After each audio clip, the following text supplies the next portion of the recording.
নমস্কার বন্ধুরা, আশা করি সবাই সুস্থ ও ভালো আছেন। ফাল্গুনী মুখোপাধ্যায়ের লেখা সাপমোচন আজ চতুর্থ অংশ পড়া শুরু করছি। ভালো লাগলে লাইক ও সাবস্ক্রাইব করে দেবেন। উমেশবাবু স্বয়ং কোনো কাজ করেন না। উমেশবাবু স্বয়ং কোনো কাজ করেন না, বড় ছেলেই সব দেখে শোনে। তবে ছেলে এমন যে বাবার মত ছাড়া এক পা চলে না। বর্তমান যুগেও পিতা হিসাবে উমেশবাবুর গর্ব করার মতো তার ছেলেরা। গিন্নিও নিজের পূজা পার্বণ নিয়েই থাকেন, ওদিকে বড় বউ সব দেখাশোনা করে। কিন্তু মাধুরীর বিয়ের কথাটা উমেশবাবুকে আর গিন্নিকে ভাবতে হয়। মেয়ে বড় হয়েছে, এবার যোগ্য পাত্রে তাকে সম্প্রদান করা দরকার। কুমার নৃপেন্দ্র নারায়ণ অবশ্য বাড়িতে আসেন, পাত্র হিসাবে যথেষ্ট যোগ্যতা তার, কিন্তু মাধুরী তার কাছে ঘেঁষে না। অতএব উমেশবাবু ও কথা ভাবেন না। হঠাৎ সেদিন অন্য একটি ছেলে এলো। ছেলেটি যতীনের বন্ধু, নাম সুশীল। বড়লোকের ছেলে, MA পাস, ভালো গাইতে পারে। মাঝে মাঝে আসে এখানে, গান গায়, ব্রিজ খেলে। হঠাৎ এলো সে বিকালবেলা। কুশলাদি প্রশ্নের পর রতিন তাকে নিয়ে বসলো নিজের গান বাজনার ঘরটায়। মহেন্দ্র বাড়ি নেই, কোথায় গেছে কে জানে। অতএব মেজ বৌদি, মেজদা, রতিন আর সুশীল ব্রিজ খেলতে বসলো। সন্ধ্যার পর গান হবে, খেলা চলছে। অকস্মাৎ মাধুরী এসে ঢুকলো বৈকালিক প্রসাধন সেরে। চা দেবে সকলকে। সুশীল তাকে দেখে নমস্কার জানিয়ে বলল, তাস আর খেলা চলে না, এবার মাধুরী দেবী একটা গান শোনান। ফরমাস করলেই আমি গান গাইতে পারি নে, অত সস্তা গলা নেই আমার। চা খাবেন তো আসুন, সবাই এই বারান্দায়। বলে সে ওদিকে বারান্দায় গিয়ে দাঁড়ালো, চায়ের সরঞ্জাম সমেত চাকরটাকে নিয়ে। বেশ, চা খেতে খেতে গানের মুড আসবে তো। বলতে বলতে ওরা এলো বারান্দায়। আমার গান হুড চাপা আছে, ও এখন খুলবে না। এখানে হুড মানে খুরপি, যাতে সাপ থাকে, ওকে তুবড়ি বাজিয়ে খুলতে হয়। আসুন চা খান। এখানে আছে গোখরা সাপ, বলে চা ঢেলে চলে যাচ্ছে। বড়দা এসে ঢুকলো, বলল, আমায় এক কাপ দে ছোটদি। দিই। মাধুরী কোমল হয়ে উঠল। বড়দাকে সে অত্যন্ত ভক্তি করে। বলল, আজ দমদমার বাগানটা দেখে এলাম বড়দা, ওখানে একটা গোশালা করলে হয় না? আমি না হয় দেখব। গোশালা কেন রে? দেশে বিস্তর গরু, রাখবার জায়গা নেই। আমি কতগুলো রাখতাম। বিস্তর গরু কোথায়? গরুরই অভাব বাংলাদেশে। না বড়দা, গরু অনেক আছে, তবে সেগুলো দুধ দেয় না। ওদের খোয়ারে পুড়ে ভালো করে খাওয়াতে হবে। চা দিয়ে গেল মাধুরী। ওর কথা কেউ ধর্তব্যের মধ্যে আনে না, তাই রক্ষে। নইলে সুশীল হয়তো অপমান বোধ করত। তথাপি সে লাল হয়ে উঠল মাধুরীর ছেলে মানুষের রসিকতায়। কিন্তু কিছু করার নেই। মাধুরীর কথা বরাবরই এমনই, কাউকে সে খাতির করে না। মেজ বৌদি উঠে গেল ভেতরে। মাধুরীকে ধরলো এসে, মাঝপথে বলল, শোন ছোটদি, সুশীলকে গরু বানিয়ে ছাড়লি তুই? গরু খুব দামি জানোয়ার, ওর অহংকার হওয়া উচিত। ওকে তো সম্মান করলাম। হ্যাঁ, গাধা বলিসনি, এই ঢের। মেজ বৌদি পেছনে মেজদা মাধুরীর কথাটা শুনতে পেল, কঠিনভাবে বলল, মানুষকে অত হতশ্রদ্ধা কেন করিস মাধুরী? ও মা, হতশ্রদ্ধা কই করলুম? গরু আমাদের পুজোর দেবতা, যজ্ঞের বলি, ওর গোবর অবধি আমরা মাথায় রাখি। কথাগুলো এমন গভীরভাবে বলল মাধুরী, মেজদা মেজ বৌদি দুজনেই হেসে পড়ল। অতঃপর হাসি সামলে মেজদা বলল, বাড়িতে অতিথি এলে তাকে সম্মান করতে হবে বোনটি, এখন বড় হয়েছিস। উনি অতিথি নাকি? আমি ভেবেছিলাম আপনার লোক, তাহলে মাপ চাইছি গিয়ে। বলে শটান ফিরে এসে সুশীলকে বলল, শুনুন সুশীলবাবু, আমি আপনার সঙ্গে রসিকতা করছিলাম আপনার লোক মনে করে, কিন্তু মেজদা বললেন আপনি শুধু অতিথি, তাই ক্ষমা চাইতে এলাম, কিছু মনে করবেন না। বলেই চলে গেল। অবস্থাটা কিভাবে এনে কোথায় ঘোরালো ভালো করে কেউ অনুভব করবার পূর্বেই সুশীল বলল, ও তো ওই রকমই বলে, আপনি আবার ওকে ধমকাতে গেলেন কেন মেজদা? হাসি ফুটল সুশীলের মুখে। অর্থাৎ মাধুরী তাকে আপনার লোক ভেবে রসিকতা করেছে, এটা সে বুঝে আনন্দ পাচ্ছে। বড়দা চা খেতে খেতে শুনল সব, উঠে গেল ভেতরে। মাধুরী মার ঘরে এসে দাঁড়িয়েছে। বড়দা এসে ওর পিঠে হাত দিয়ে বলল, লক্ষ্মী দিদি, সুশীলকে তোর কীরকম লাগে বলতো? উনি অতিশয় ভালো ছেলে। অতিশয় কথাটা কেন বললি? মানে রূপে গুণে কুলে শিলে আভিজাত্যে অহংকারে আর কি কি? আর মাধুরী আমতা আমতা করে, আর তোমার ওই বোনটিকে ক্যাপটিভ ভিউ করবার কাঙালপনায় বলেই বর্দার কোল ঘেঁষে দাঁড়ালো। তুমি আমাকে একটা অপদার্থ ধনির ঘরের পুতুল সাজাতে চাইছো বর্দা?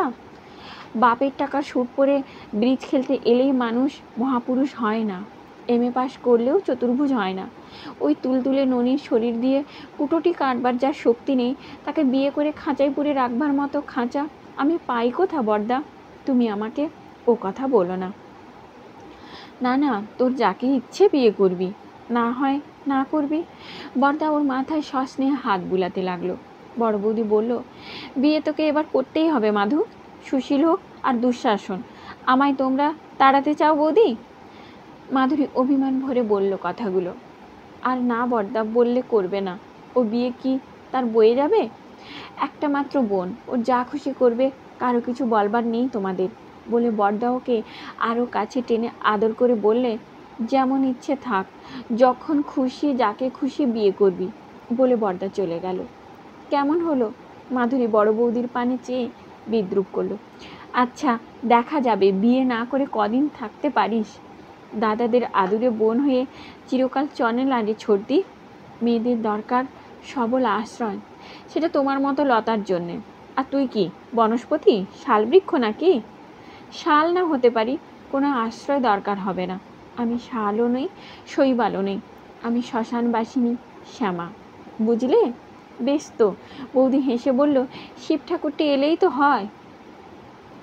আমার শিব ঠাকুর আসেন না, তিনি নেশা করে শ্মশানে পড়ে থাকেন, তাকে পেতে হলে সাধনা করতে হয়।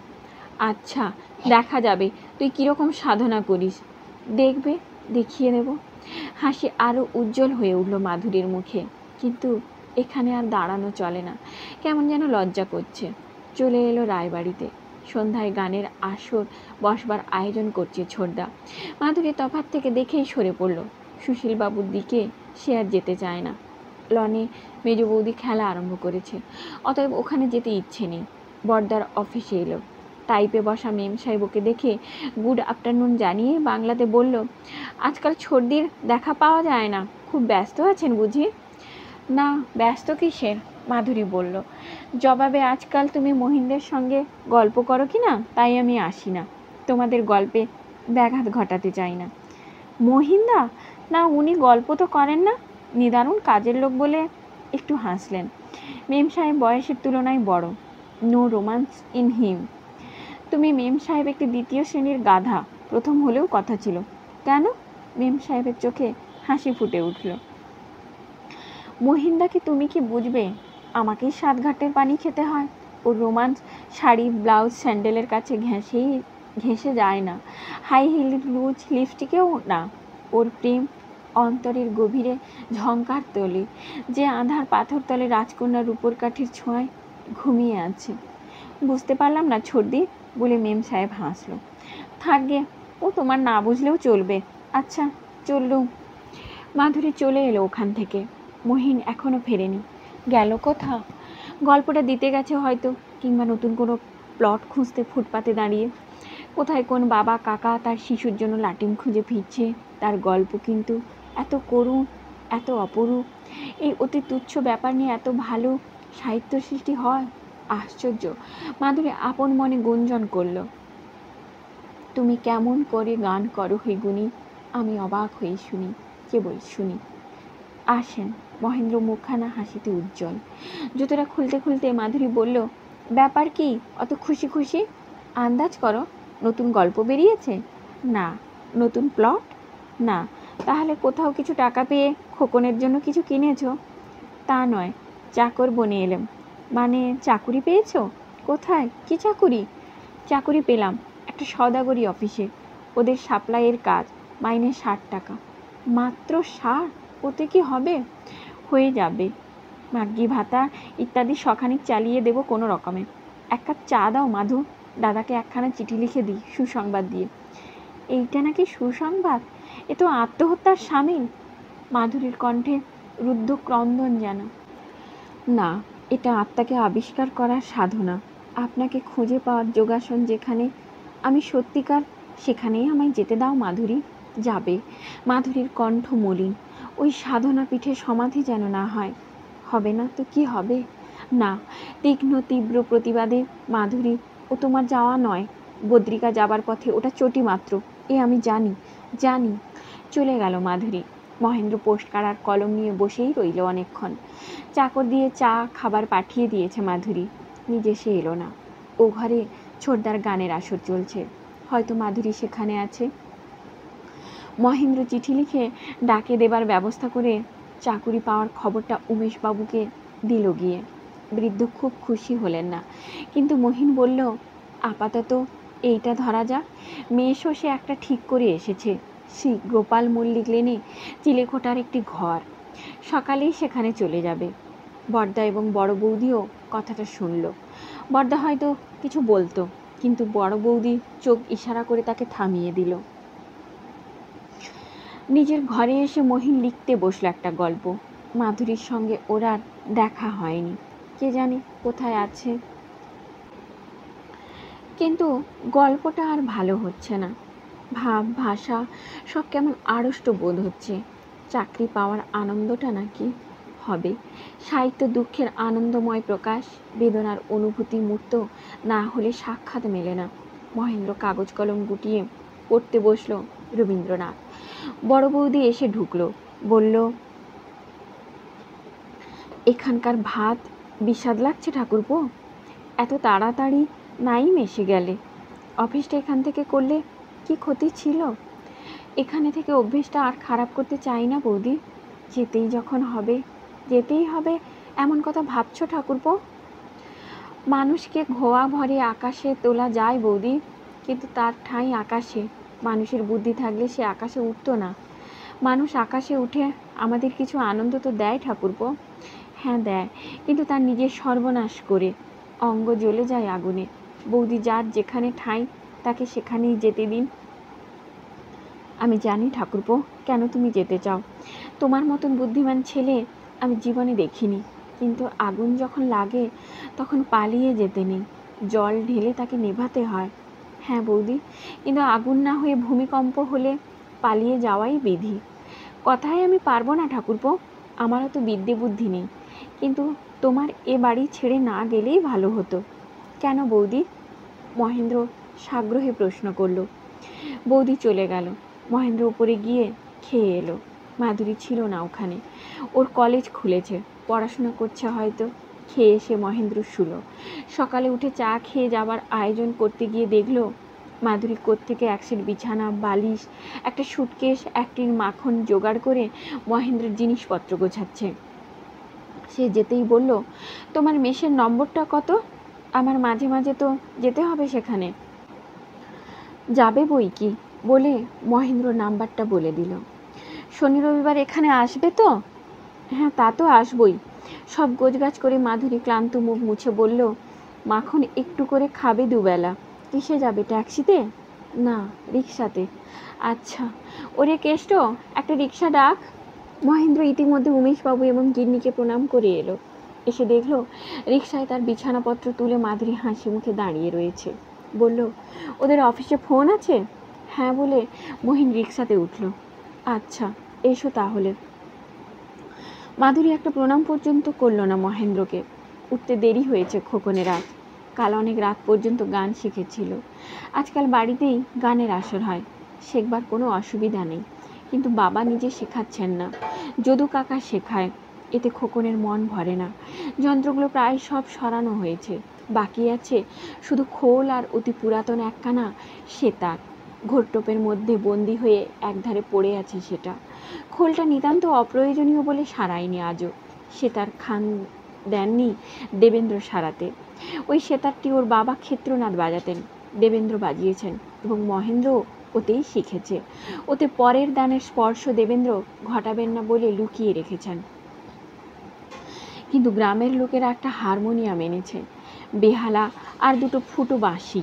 যে কদিন এখানে গান বাজনা চলেছে তার মধ্যে দেবেন্দ্র কোনো যন্ত্র কোনো দিন স্পর্শ করেননি। যতটুকু সম্ভব মুখে বলেন কিংবা চুপ করে বসে শোনেন তাদের সঙ্গীত চর্চা। দুপুরে টোল বসে। খোকন তখন স্কুলে যায়। আজ তার উঠতে দেরি হয়েছে, ভালো করে পড়া করা হলো না।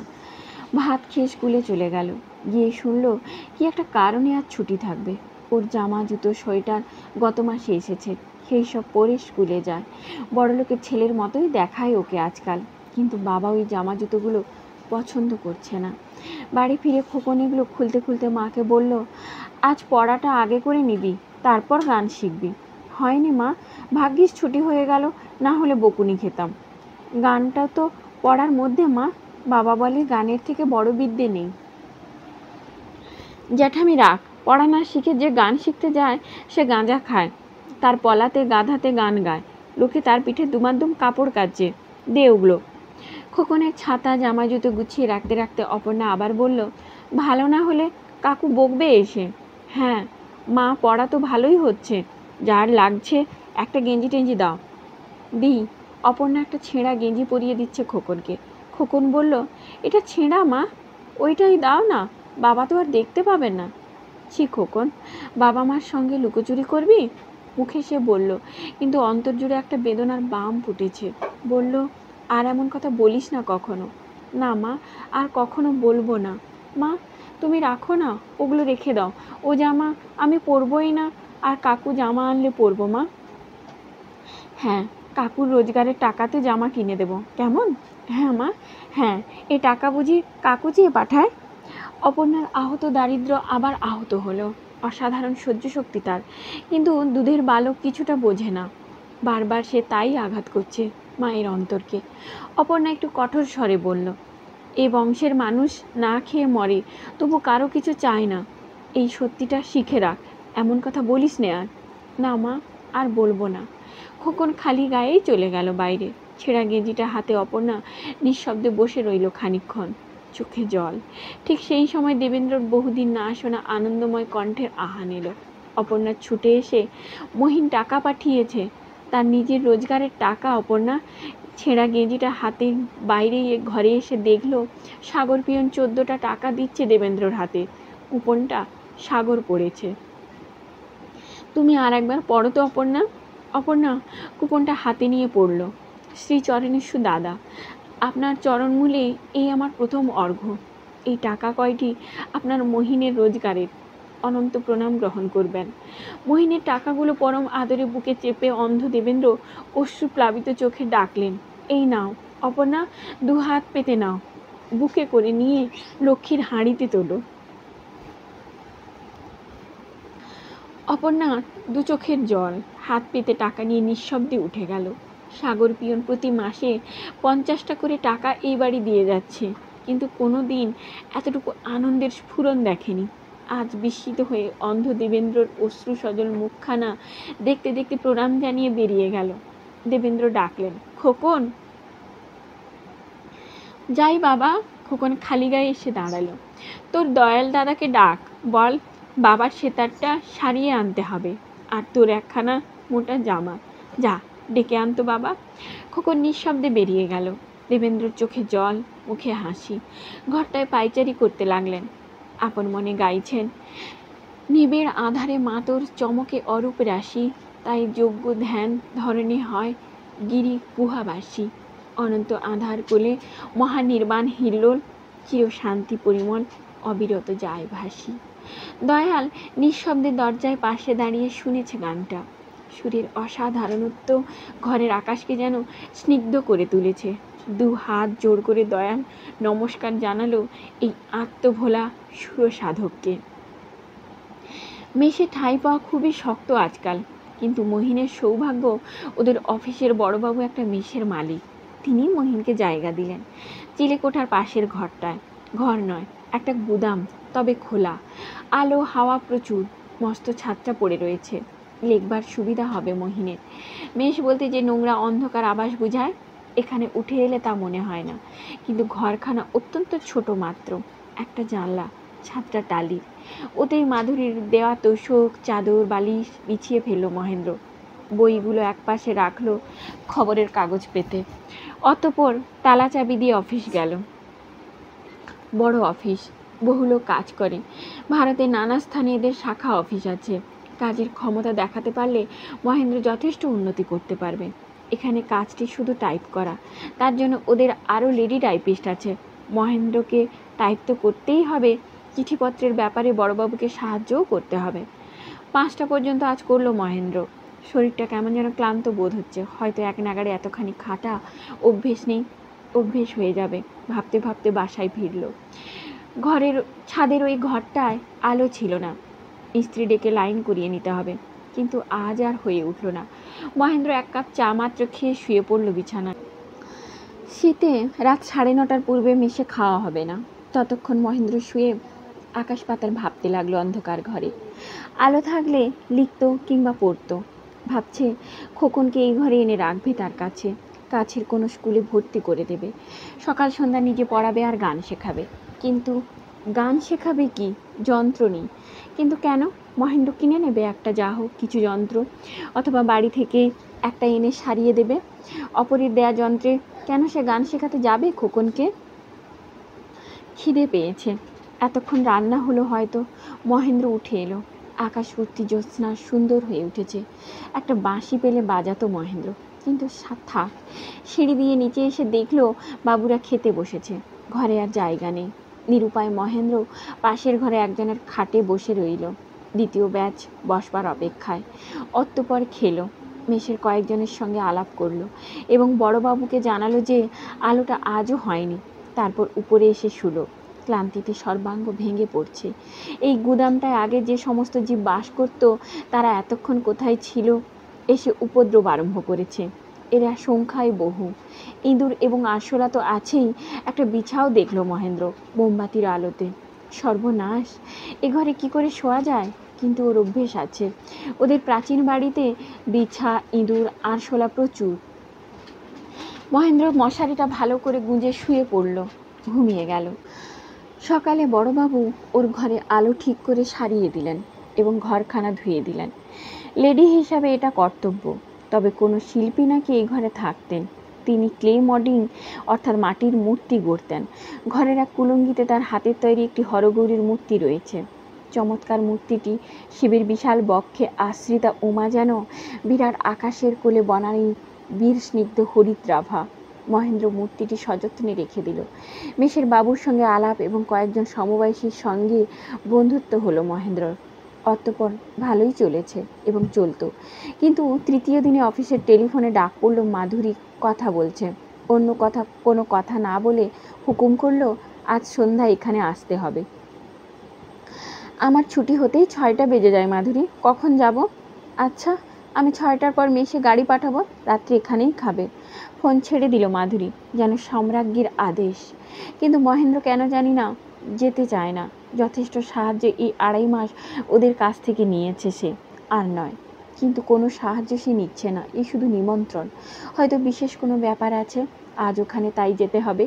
মহেন্দ্র কয়েক মিনিট আগেই মেসে ফিরে হাত মুখ ধুয়ে তৈরি হচ্ছে। মেসের গলিতে গাড়ি এসে দাঁড়ালো। নামলো স্বয়ং মাধুরী। নেমেই সামনে যে বাবুটিকে পেল তাকেই শুধলো।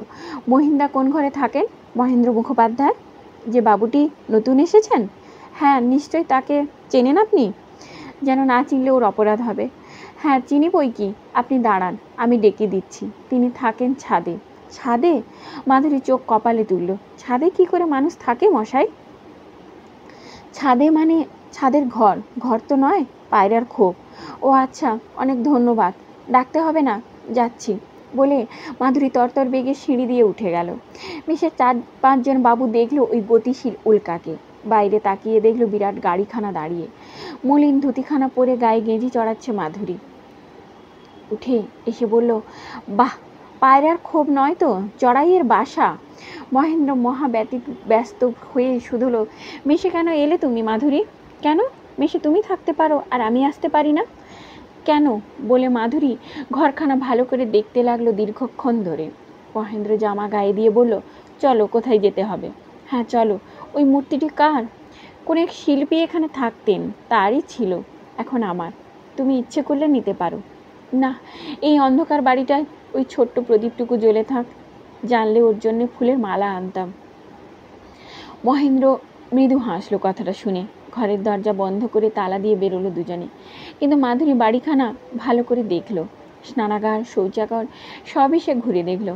অবশেষে রান্নাঘরে এসে দেখলো, শীতকালে কলকাতায় যখন প্রচুর তরকারি, কপি, মটরশুঁটি, মাংস, তখন এই মেসে রান্না হচ্ছে বেগুন, আলু আর টমেটোর চাটনি। কিছু বললেন? কিন্তু কত যে বলছে তার চোখ সেই জানে। নিঃশব্দে মহিনকে নিয়ে গাড়িতে উঠল। তখন মেসের বাবুরা এই জ্বলন্ত অগ্নি শিখাবৎ মেয়েটাকে দেখছে নানা জায়গা থেকে। গাড়ি ছাড়তেই মাধুরী বলল, আচ্ছা মহিনদা, এই কাঙাল মেশে থেকে তুমিও কাঙাল হয়ে যাবে না তো? সবাই খেটে খায় মাধুরী, কাঙাল কেন হবে ওরা? টাকার কাঙাল নয়, রূপের কাঙাল। আমাকে দেখবার কি নিদারুণ ওদের চেষ্টা। অর্থাৎ তুমি যে রূপসী জানতে চাইছ? কথাটা বলল মহিন হালকাভাবে। মহিনদা, মাধুরী যেন গর্জন করে উঠল, এই 3 দিনেই তুমি ভিখারি হয়ে গেছো। ছি, আমি যদি তোমার কাছে আসতাম তো ব্যাপারটা অন্যরকম দাঁড়াতো। মাধুরী, আমার নিদারুণ ভুল হয়ে গেছে মাধুরী। মোহিনীর চোখে মার্জনা ভিক্ষার আকুতি। আচ্ছা, এরকম আর বলো না। মাধুরী হেসে দিল। তোমাকে না বুঝতে পারি তো ক্ষতি হবে মাধুরী, কিন্তু ভুল যেন না বুঝি। আকাশকে বোঝা যায় না, তাতে আকাশের মর্যাদা কমে না। অত বাড়িও না মহেন্দ্রা, আমার বিদ্যেটুকু সব তোমার দান। তুমি আসার আগে কেউ ওভাবে আমার রূপের প্রশংসা করলে আমি খুশি হতাম। ওটা কীরকম কথা হলো মাধুরী? আমি যেন নীল শান্ত আকাশ তা জানতাম না। আমার ঝরা মেঘটা তুমি ফুঁ দিয়ে উড়িয়ে দিলে। চাকুরে বাবু হয়ে এই মহেন্দ্র এলো এ বাড়িতে, এখানেও কোনো দিন অসম্মানিত হয়নি, কিন্তু ওর যে এখানে বিশেষ একটা সম্মান আছে তা যেন আজই বুঝতে পারল। বিশেষত কোনো নিকট আত্মীয় যেন দীর্ঘকাল পরে এসেছে, এই রকম ভাব সকলের। চাকরগুলো পর্যন্ত বারংবার নমস্কার জানালো ওকে। ব্যাপারটা আর কিছু নয়, ছোটদাকে আশীর্বাদ করতে এসেছেন লখনৌ থেকে সেই ব্যবসাদার ভদ্রলোক। ইনি সঙ্গীতে বিশেষ অনুরক্ত এবং রতিনের গান শুনে মুগ্ধ হয়ে আপনার একমাত্র কন্যাকে দান করতে চান তার হাতে। মেয়েটিও খুব সঙ্গীত অনুরাগিনী। ওকে গান শোনাবার জন্য একটা আসর বসাতে বলেছেন উমেশবাবু, এবং এই জন্য মহেন্দ্রকে আনলো মাধুরী। অনেকগুলো নিমন্ত্রিত ভদ্রলোক, অনেকেই কিছু না কিছু গাইলেন। মাধুরীও একটা রবীন্দ্র সঙ্গীত গাইল। অতঃপর মোহিনীর পালা। মোহিন অতুল প্রসাদের একটা গান ধরল। ওগো সখী, মম সখী, আমি সেই পথে যার সাথে, যে পথে বন্ধুত্ব দেশ বন্ধুত্ব সাধে, যে পথে কাননে পাশে ফুলদল, যে পথে কুসুমের পরিমল, যে পথে উষার হয় অভিসার অরুণ কিরণ মাঝে। গানের ভাষা এবং ভাব এমনই অপরূপ যে শ্রোতারা মুহ্যমান হয়ে শুনছে, নির্বাক নিষ্পং। মাধুর হাতে সেতারখানা যেন কথা কইছে। ঘুমিয়ে ঘুমিয়ে গাইলে মহেন্দ্র। ও নিজেই মগ্ন হয়ে গেছে সেতারের ভাবের মূর্ছনায়, সঙ্গীতে সমাধিস্থ হয়ে গেছে যেন। গান শেষ হলে লখনৌয়ের ভদ্রলোক শুধু বললেন, সার্থক সাধনা তোমার। মহেন্দ্র ওকে প্রণাম করল। তিনি অল্পক্ষণ ওর পানে তাকিয়ে হেসে বললেন, তুমি আমার ওখানে দিন কয়েক থাকবে বাবা? শরীরটা সারিয়ে দেব। ওখানকার জলহাওয়া খুব ভালো। আমি চাকরি করি, ছুটি পাবো না তো এখন। ও আচ্ছা, ছুটি পেলে যেও আমার ওখানে একবার। মহেন্দ্র মাথা নামানো মাত্র অতঃপর গানের আসর আর জমল না। প্রচুর সুখাদ্য খেয়ে মহিন যখন মেসে ফিরছে, মাধুরীকে খুঁজে পেল না। বড় বৌদি বলল, এবার তোর একটা আর মাধুরীর একটা। কি বৌদি? মহিন বোকার মতো প্রশ্ন করল। বিয়ে। বড় বৌদি টান করে বলল, বুঝেছ না বৌদি? ম্যাট্রিকেই আটকে গেলাম, বিয়ে আর হলো কই? মহিন সংক্ষেপে জানালো, বিদ্যালয়ের বিয়ে নয় এটা, অবিদ্যালয়ের বিয়ে, বুঝলে মুগ্ধ? বৌদি হাসল। এবার এসো শিগগির। সঙ্গীতের আসরে যে কজন ছিল তার মধ্যে মাধুরীর বিশের বান্ধবী মেনকা অন্যতম, সুন্দরী তরুণী ধনী কন্যা এবং সঙ্গীত ও নৃত্যপটু। পরদিন কলেজে দেখা হতেই মেনকা বলল, তোর মহিন্দাকে দেখলাম মাধু, অমন রোমান্টিক ছেলে, অত দরদ দিয়ে গান গাইলো, কিন্তু মেয়েদের সম্বন্ধে ও যেন বড্ড ভালো। তোর মতো মুখ আর দেখিনি। মাধুরী বলল, মহিন্দা সমাধিস্থ শিব, তার ধ্যান ভাঙতে মদন ভস্য অত সাজসজ্জা করে নাই বা যেতিস? সবাই যেমন যায় তেমনই গিয়েছিলাম। তাই বলে। মেনকা একটু থেমে বলল, উনি বুঝি ওসব পছন্দ করেন না? ওর কিছু এসে যায় না। একে যে চাইবে তাকে কক্কবাসা উমা হতে হবে, তপস্যা করতে হবে কন্যাকুমারিকা। ওরে বাবা, ওই কেরানিটার জন্যে? শিবকে চাইলে শুনশান মেনে নিতে হয়, সম্পদ চাইলে ইন্দ্র। চন্দ্র আছেন অনেক, শিব বুঝি আর নেই? না। মাধুরী যেন ধমক দিল, তিনি এক মেধাত্যম। চলে গেল মাধুরী। মেনকা ও নির্বুদ্ধিতায় হাসল, আপন মনে বলল, সৃষ্টি ছাড়া মেয়ে একটা। কে রে? গীতা এসে দাঁড়ালো। ওই মাধুরী, অত বড়লোকের মেয়ে, ধনমান, কুলশীল, রূপ যৌবন কিছুই অভাব নেই, কিন্তু ও ভালোবাসছে একজন কেরানিকে। যা, ও সেই মহিন্দা তো? ভালোবাসে না করুণা করে। ওদের আশ্রিত জীব একটা, পোষা কুকুর, যার যেমন মায়াও তাই। তুই জানিস কচু, ছেলেটাকে কাল দেখলাম, সে মোটে কুকুর নয়, বাঘ। পুষতে চাক তো দেখ না। হাসলো গীতা। ও পোষা যায় না, একদম জঙ্গলের ব্যাপার, মাধুকেই ভালো। দুজনে খুব হাসলো নিজেদের রসিকতায়। কলেজ ছুটি হয়েছে, বারান্দা থেকে দেখলো। গাড়িতে উঠে মাধুরী বাড়ি চলে যাচ্ছে। বাড়ি ফিরে মাধুরী কলেজের বেশ ত্যাগ করলো। তারপর বাবার কাছে গেল। বারান্দায় একধারে তিনি একা বসে চা খাচ্ছিলেন। মাধুরী গিয়ে বসলো। তারপর বলল, বড়দাকে এ মাসেও আমি 50 টাকা পাঠিয়ে দিলাম বাবা, কিন্তু আসছে মাস থেকে আর পাঠাবো না। কেন মা, কেন? উমেশবাবু উদ্বিগ্ন কণ্ঠে প্রশ্ন করলেন। তুমি এতকাল তোমার বন্ধুর ছেলের খোঁজ নাওনি বাবা, সে ভুল আর শোধরানো যাবে না। কাটা কাপড় জোড়া দেওয়া যায়, কিন্তু সেলাইয়ের দাগ থাকে। বড়দার আত্মমর্যাদায় বোধহয় আমরা ক্ষুণ্ণ করছিলাম বাবা এই টাকা পাঠিয়ে। সে কি মা? বৃদ্ধ যেন অতি বিস্ময়ে প্রশ্ন করলেন। তুমি কি বুঝলে? হ্যাঁ বাবা, নিরুপায় হয়ে তিনি এই টাকা গ্রহণ করেন। মহিন্দাকে লেখা তার চিঠিতে বিশেষ কিছু বোঝা না গেলেও আমি আন্দাজ করতে পেরেছি তার দৈনের আগুনে এ টাকায় জল ঢালা হচ্ছে না, ঘি তেল দেওয়া হচ্ছে। তাকে দুঃখ দিয়ে তো আমাদের লাভ নেই। উমেশবাবু নির্বাক বসে রইলেন কথাটা শুনে। মাধুরী আবার চা দিয়ে বলল, তোমাকে দুঃখ দেবার জন্য আমি কথাটা বলছি না বাবা। অন্ধ, অসহায় আমাদের এক নিকট আত্মীয়কে দুঃখ দেব না, এই বললাম। এরকম কেন ভাবছো মা? উমেশবাবু ধীরে ধীরে বললেন। ভাবনার যথেষ্ট কারণ আছে বাবা। দীর্ঘ 16 বছর তুমি খবর নাওনি। মহিন্দা এখানে না এলে হয়তো কোনোদিন নিতে না। তোমাকে একান্ত আপনার বলে স্বীকার করতে আজ তার মন চাইবে কেন বাবা? তোমার বন্ধুর এই পরিবারটি বাইরে যতই দিন হন, অন্তরে রাজা ধীরাজ। এই ভুল শুধরানো যাবে না মাধুরী? শুধরানোর চেষ্টা করাই ভালো বাবা। স্বার্থন্বেষী সাধারণ কোনো মানুষ হলে তোমার এই দানকে দাবি বলে মনে করতো, চেষ্টা করতো আরও বেশি আদায় করবার। এরা কিন্তু পাথরের মূর্তি বাবা। তোমার টাকা মুঠো ওর গায়ে গেলে দাগ কেটে দেয়। স্নেহের ধারা দিতে তুমি 16 বছর দেরি করেছো বাবা, সে আর দেয়া যায় না। মাধুরীর গভীর কালো চোখের পানে চাইলেন উমেশবাবু। চকচক করছে জল যেন, কিন্তু মুখে হাসি এনে মাধুরী বলল, তুমি ভেবো না বাবা, এবার থেকে মহিন্দা তার রোজগারের টাকা পাঠাবেন। সে কি কিছু বাঁচাতে পারবে মাধুরী? হ্যাঁ, 20-25 টাকা বাঁচাবে। এ কথা আর কাউকে জানিও না বাবা। তুমি আর আমি বাপ বেটিতে জানলাম, যা হোক। হ্যাঁ মা, আমার এই 16 বছরের ভুলটা মহিনও ক্ষমা করতে পারে না। ক্ষমার কথা উঠে না, এটা ভুল নয়, অকর্তব্য। তোমার কর্তব্যের যে ত্রুটি, তার জন্য তোমাকে দুঃখ পেতে হলো বাবা, কিন্তু গৌরব বোধ করতে পারবে। কেন মা, কিসের গৌরব? আর তোমার বন্ধুর ছেলের চরিত্র মহিমার জন্য। মানুষ কত কঠিন আর কত কোমল হতে পারে, দেবেন্দ্রনাথ তার প্রমাণ। ক্ষেত্রের কাছে আমি ঋণী হয়ে গেলাম মাধুরী। না বাবা, ঋণ দেবে না ওরা। সেবা করেন প্রতিদানের আশা না রেখে। শুধু ভালোবাসার জন্য তোমার প্রতি তার ভালোবাসাটাকে ঋণ ভেবে খাটো করো না বাবা। মাধুরী ওর মাথার চুলে হাত বুলাচ্ছিল। আরও কিছুক্ষণ হাত বুলিয়ে ধীরে ধীরে চলে গেল।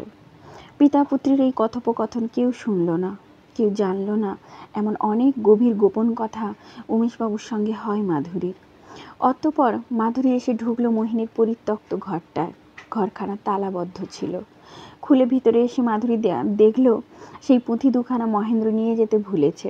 নিজের মনে খানিকটা উল্টালো। কয়েকটা ছেঁড়া কাগজ পড়ে আছে দেখল। তারপর জানলার কাছে দাঁড়িয়ে তাকালো। পশ্চিম দিকে সূর্যাস্ত দেখা যায় না, দেখা যায় একটি ছোট পরিবার। এক তরুণী বধূ, তার স্বামী আর 6 খানেকের এক খুকি। একখানা মাত্র ঘর নিয়ে ওরা থাকে। ভাগের কল, ভাগের পায়খানা।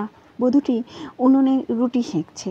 স্বামীর বৈকালিক জলখাবার নিশ্চয়। আলু ভেজে রেখেছে, একটু গুড়ও আছে। দেখতে পেল বাচ্চা মেয়েটা। হানা দিয়ে এসে সেই গরম আলু ভাজা মুখে পুরে দিল এবং সঙ্গে সঙ্গে চিৎকার। তার মাও সঙ্গে সঙ্গে দুটো চাপড় দিল ওর পিঠে, কারণ আলু ভাজার বাটিটা উল্টে সব ছড়িয়ে গেল। গরম আলু ভাজা মুখে মেয়েটার শাস্তি। তারপর মার খেয়ে সজোরে কান্না জুড়ে দিল। মাধুরী বলতে চাইল, মারলো কেন? কিন্তু কিছুই বলতে হলো না। ওর মাই মেয়েকে কোলে নিয়ে মাই দিতে লাগলো। মাধুরী হেসে ফেলল। মোহিনীর কথাটা মনে পড়ে গেল। বিশ্বে যেখানে যত মা আছে সবারই চেহারা একই সত্যি। তাই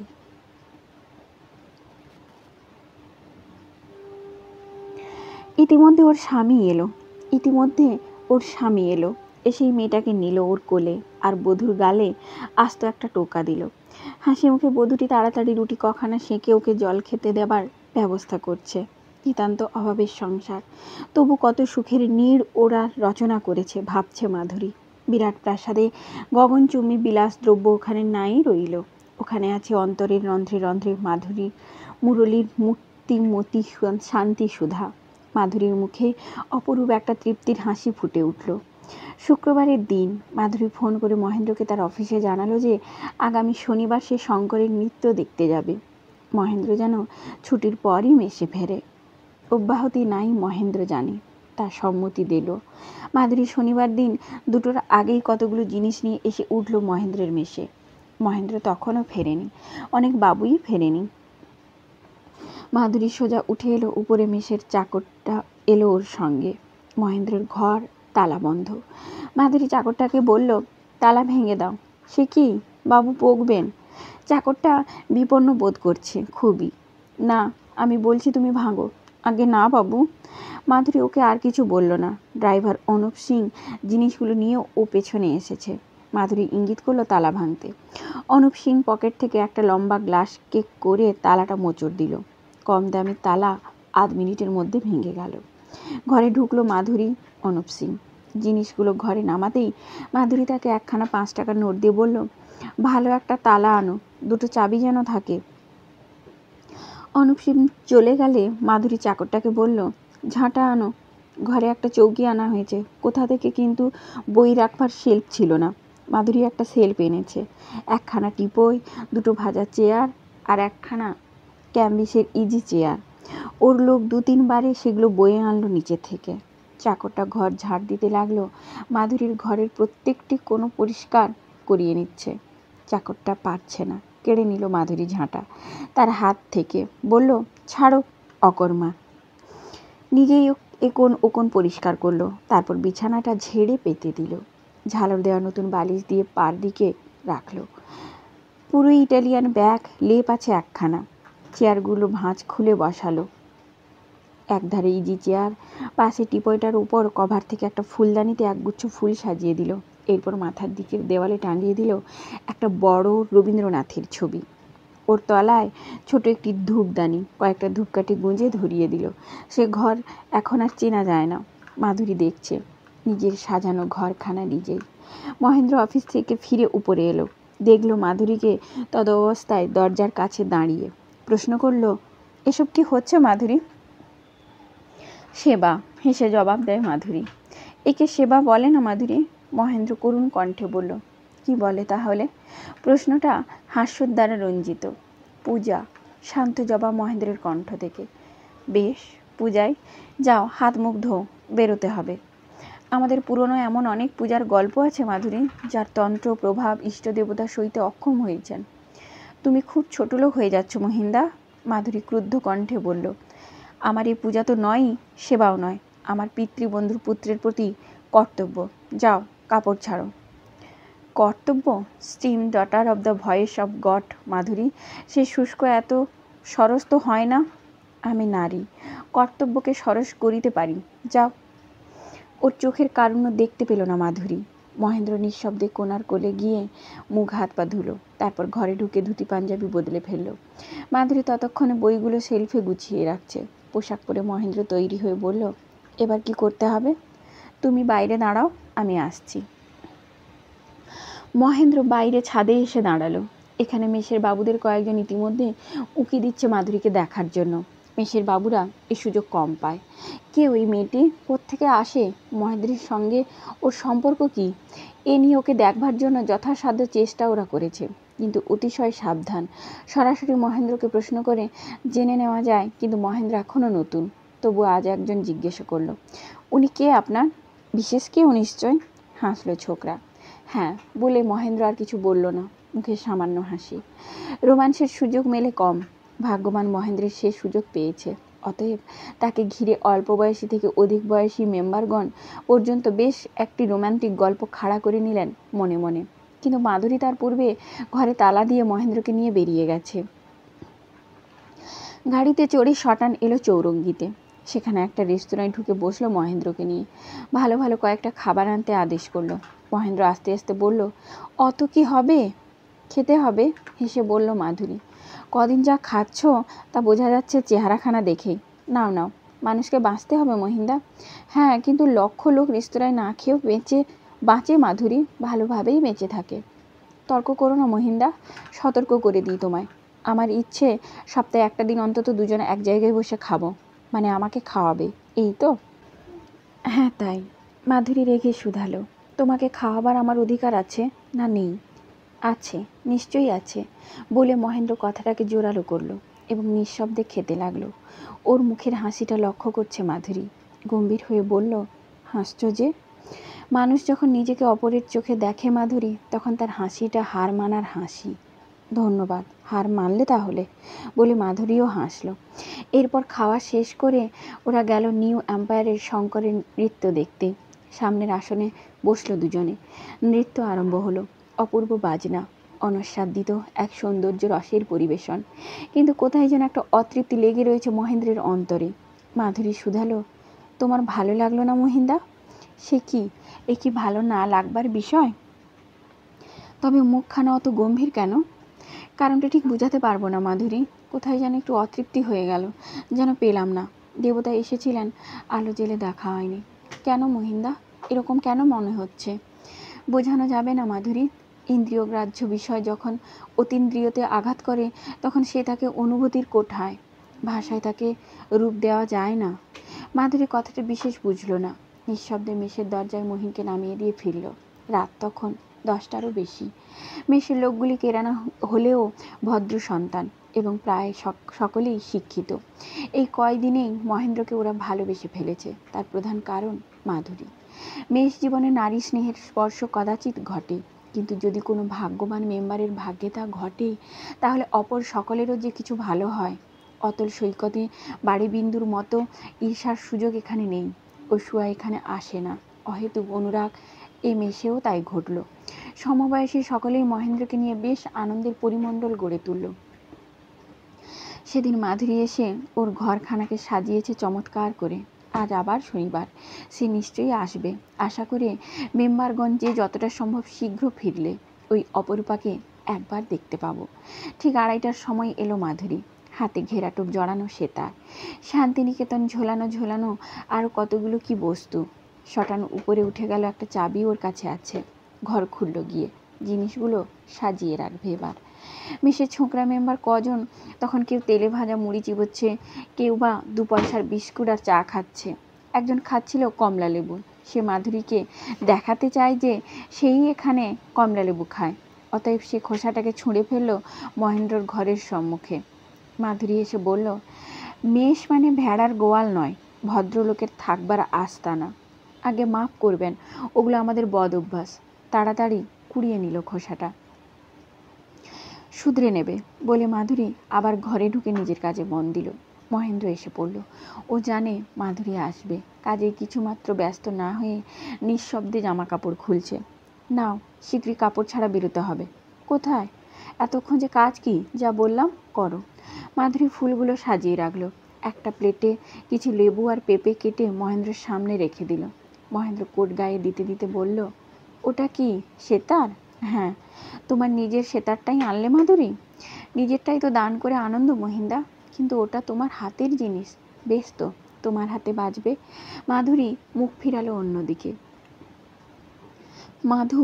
মহেন্দ্র গম্ভীর কালো চোখে আনন্দ বিষাদ একসঙ্গে বাপময় হয়ে উঠেছে। বলো। মাধুরী হেসে তাকালো ওর পানে। না, কিছু না। সব কথা বলা যায় না মাধুরী।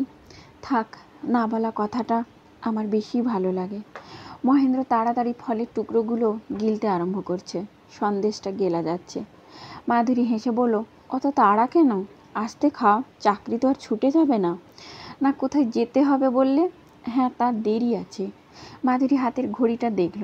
যাব জু দেখতে। জু কেন? মহেন্দ্র বিস্মিত হয়ে প্রশ্ন করল। সব কেন উত্তর থাকে না মহিন্দা, চলো। মাধুরী উঠল। বেরিয়ে গাড়িতে চড়ে মাধুরী বলল, এ কদিন কি লিখলে শোনাবে এসে আমায়? তোমাকে শোনাতে আমার ভয় করে মাধুরী। কেন? কড়া সমালোচনা করি বলে? হ্যাঁ। ভালো তো, ঢের লোকই বলে থাকে। আমার ভালো না লাগায় কি তোমার বয়ে গেল? মহেন্দ্র একটু চুপ করে রইল।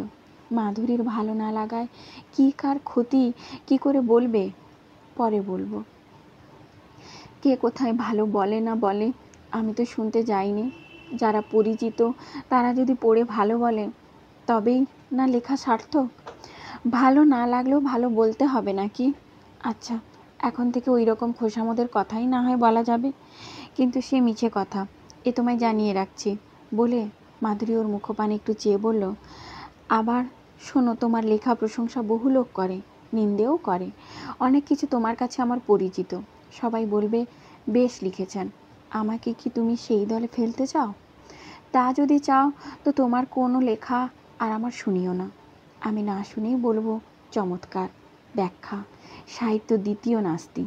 আর যদি আমাকে তোমার সাহিত্যিক বন্ধু মনে করো তবে কোনটা ভালো লাগলো তোমায় নাই বা বললাম, কোনটা মন্দ লেগেছে এবং কেন মন্দ লেগেছে তাই শুধু আমি বলবো।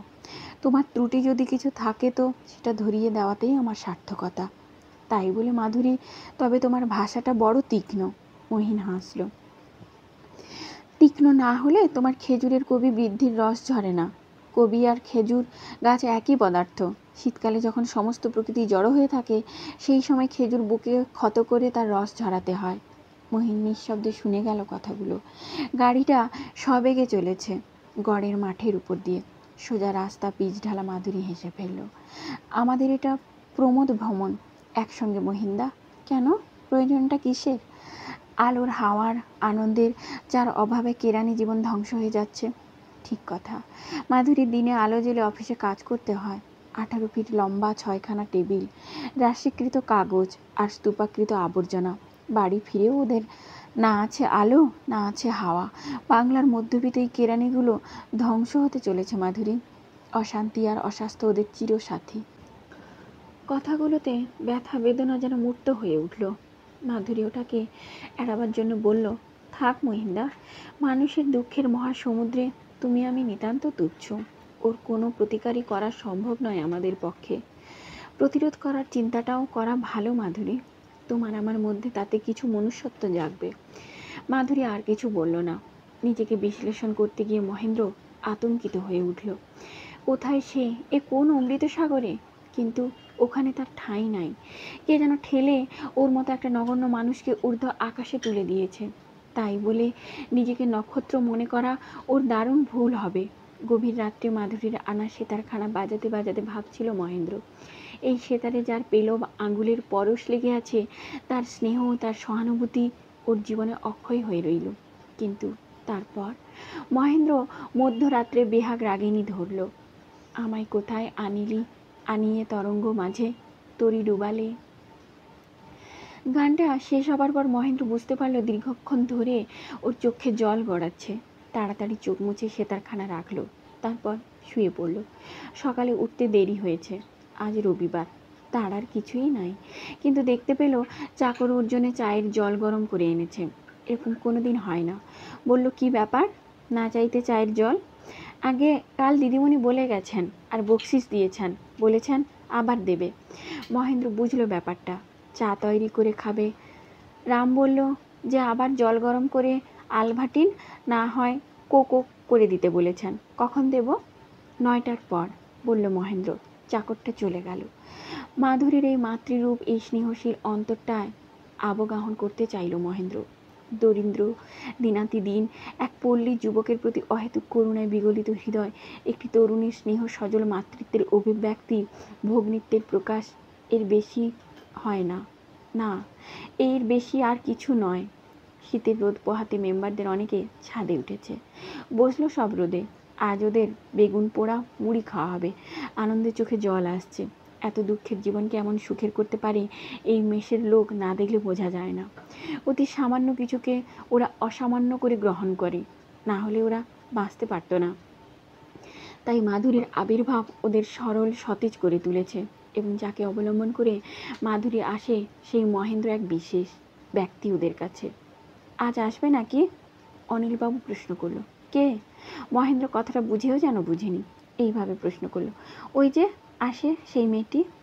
নাও আসতে পারে বলে মহেন্দ্র কথা কাটিয়ে দিতে চায়, কিন্তু সতীনাথ বলল, মেষের জীবনে নিরামিষ আমরা, বাঁশপাতা চিবুই, কিন্তু মাংসের দর বাজারে দিন দিন চড়েছে। মনটা 5 টাকা সের আজকাল সবাই হাসলো, কিন্তু কথাটার অন্তর্নিহিত রস উপলব্ধি করতে সময় লাগে। সতীনাথ খুব বুদ্ধিমান ছেলে, ওর কথার ধরন কতকটা হেঁয়ালির মতো, কিন্তু যাকে উদ্দেশ্য করে বলা সেই মহিন ঠিকই বুঝলো ও সেগুলোকে পোলট্রি ফার্মে পালন করা হয়, মেষের গোয়ালে নয়। সবাই আরেক চোট হাসলো, এবং এই হাসাহাসির মধ্যে একজন বলল, ওরা কিন্তু জবাই করে, ক্ষতি কি? গলায় দড়ি নিয়ে মরা আর জলে ডুবে মরার তফাৎ নেই। বেশি আছে হে, তফাৎ আছে। জলে ডুবতে যেতে হয় নদীতে, গলায় দড়িটা আমাদের ঘরেই জুটেছে, বলল সতীনাথ। দড়িটা সিল্কের, বড় সরু আর শক্ত। তাতে কি ক্ষতি? বলল একজন। না, ক্ষতি নাই, লাভ। অনেকগুলো ঘাড় লটকানো যাবে, তোমার, আমার, ওর। এইসব তরল হাস্য পরিহাসে কিন্তু মহেন্দ্র ওর মন তখন কোন সুদূর স্বপ্নের রাজ্যে বিচরণশীল, অনুভূতির তীব্র আলোকে অন্তরের কোন গোপন প্রকোষ্ঠ অবলোকন করতে চায়। মহেন্দ্র চুপচাপ বসে রইল, অথচ ওকে দিয়েই এতগুলি লোক জটলা করছে। মুড়ি বেগুন পোড়া এসে গেল, ছুটির দিনের প্রাতঃকালীন জল খাবার। সবাই চিল শকুনির মতো পড়ল, সে যার ভাগে বেশি টানতে পারে।